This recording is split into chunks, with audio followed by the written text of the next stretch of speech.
மத்திய அரசு வெளியிட்ட மெட்ரோ ரயில் திட்ட நகரங்களுக்கான பட்டியலில் 17வது இடம் பிடித்த கொச்சியில் மெட்ரோ ரயில் செயல்பாட்டிற்கு வந்துவிட்ட நிலையில் அதற்கு முந்தைய நகரமான கோவையில் திட்ட அறிக்கை கூட தயார் செய்யப்படவில்லை என குற்றச்சாட்டு எழுந்துள்ளது. இது பற்றி அலசுகிறது இந்த தொகுப்பு. மிக அதிக மக்கள் தொகை கொண்ட மாநகராட்சிகளில் போக்குவரத்து நெரிசலை தவிர்க்க மத்திய அரசின் நகர்ப்புற மேம்பாட்டு அமைச்சகம் கடந்த 2011இல் தமிழகத்தில் கோவை உட்பட்ட நாட்டில் உள்ள 17ஆம் இரண்டாம் நிலை நகரங்களில் மெட்ரோ ரயில் திட்டத்தை செயல்படுத்த முடிவு செய்தது. அந்த திட்டத்தை செயல்படுத்துவதற்கான விரிவான திட்ட அறிக்கையை தயாரிக்கும் நிலையில் 50% தொகையை மத்திய அரசு ஏற்றுக்கொள்வதாகவும் அறிவித்தது. மெட்ரோ ரயில் திட்டப்பட்டியலில் 16வது இடத்தில் கோவை நகரமும் 17வது இடத்தில் கொச்சி நகரமும் இடம்பெற்றன. கொச்சியில் திட்டப்பணிகள் முடிவடைந்து மெட்ரோ ரயில் ஓடவும் துவங்கிவிட்ட நிலையில் கோவையில் மெட்ரோ திட்டம் குறித்த அறிக்கை கூட தயார் செய்யப்படவில்லை என்று குற்றம் சாட்டப்படுகிறது. பல நகராட்சிகளில் இந்த திட்டத்தை அமல்படுத்துவதற்கான பணியை அந்தந்த மாநில அரசாங்கம் செய்து கொண்டிருக்கிறார்கள். ஆனால் இங்கே தமிழகத்தில் கோவைக்கு கிடைத்த ஒரு நல்ல வாய்ப்பை தமிழ்நாடு அரசும் இங்கே கோவையில் இருக்கின்ற எம்எல்ஏக்கள், எம்பிக்கள், அமைச்சர்கள் முறையான நடவடிக்கை எடுக்காமல் கொஞ்சம் கூட அக்கறை இல்லாதன் காரணமாக இந்த திட்டம் இன்றைக்கு கோவைக்கு பறிபோயிருக்கிறது.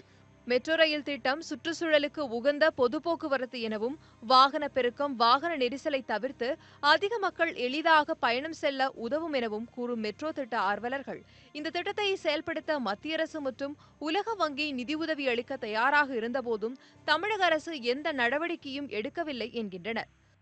பல முறை இங்கே பல ஆர்கனைசேஷன்ஸ் எல்லாமே இதை பற்றி ரெப்ரசன்ட் பண்ணினாலும் முதல்ல இது மெட்ரோவா, ஸ்கை பஸ்ஸா என்னமோ இப்படி பேசிகிட்டே இருந்தாங்களே ஒழிய தமிழ்நாடு அரசு இது சம்மந்தமாக ஒரு நடவடிக்கை எடுக்காமல் அப்படியே கிணத்துல போட்ட கல்லா விட்டு அப்படியே மறந்தே போயிட்டாங்க.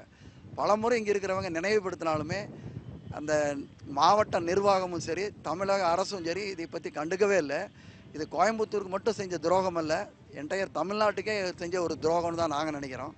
கோவையில் மோனோ ரயில் திட்டத்தை கொண்டுவர ஆலோசிக்கப்பட்டதாகவும், மோனோ ரயில் திட்டம் என்பது அதிக மக்கள் தொகை கொண்ட கோவைக்கு உகந்த திட்டமல்ல எனவும், இந்த திட்டம் சுற்றுலா தலங்களுக்கு மட்டுமே பயன்படும் எனவும் கூறும் மெட்ரோ திட்ட ஆர்வலர்கள் கோவையில் எதிர்கால வளர்ச்சியை கருத்தில் கொண்டு தொலைநோக்கு பார்வையுடன் மெட்ரோ ரயில் திட்டத்தை செயல்படுத்த முன்வர வேண்டும் என வலியுறுத்துகின்றனர். உடனடியாக இதை முடிவு பண்ணி ஒரு கன்சல்டன்சி முதல்ல அப்பாயின்ட் பண்ணி ஃபீஸிபிலிட்டி ஸ்டடி ரெடி பண்ணி என்ன மாதிரி ப்ராஜெக்ட்டுங்கிறத முடிவு பண்ணி ஆரம்பித்தோம். இப்போ ஆரம்பித்தாதான் இன்னொரு 6-7 வருஷம் குறைஞ்சது மேலே ஆகும். அதையவாது செய்வாங்கன்னு நாங்கள் எதிர்பார்க்குறோம். ஆனால் நம்பிக்கை எங்களுக்கு கிடையாது, ஆனால் எதிர்பார்க்குறோம். தமிழக அரசு இனியும் தாமதிக்காமல் திட்ட அறிக்கையை தயார் செய்து மெட்ரோ ரயில் திட்டம் நடைமுறைக்கு வர நடவடிக்கை எடுக்க வேண்டும் என கோவை மக்கள் கோரிக்கை வைக்கின்றனர். கோவை நகரின் எதிர்கால வளர்ச்சியை கருத்தில் கொண்டு கோவைக்கு மெட்ரோ ரயில் திட்டத்தை செயல்படுத்த வேண்டும் என்பது கோவை மக்களின் எதிர்பார்ப்பாக உள்ளது. பிரசாந்த், நியூஸ் 18 தமிழ்நாடு.